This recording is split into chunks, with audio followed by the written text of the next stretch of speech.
పెట్టమ్మా, ఎట్లా గురికి పెట్టాలి? మా అక్కడ ఏనపని పైపు ఒకటి ఊదులు కొట్టకుండా ఉండాలి చూడు. చేయరా అక్కడనే వాళ్ళు తీసుకుపోయారా చూడరా.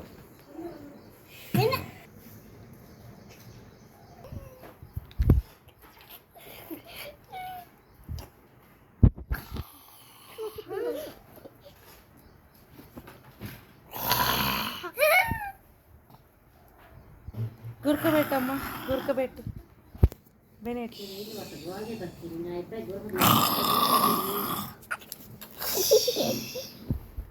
సిగ్గుపడుతున్నాడు. ఇందాక బాగా చెప్పాడు, ఇప్పుడు చెప్పమంటే చెప్పట్లే ఇంకా.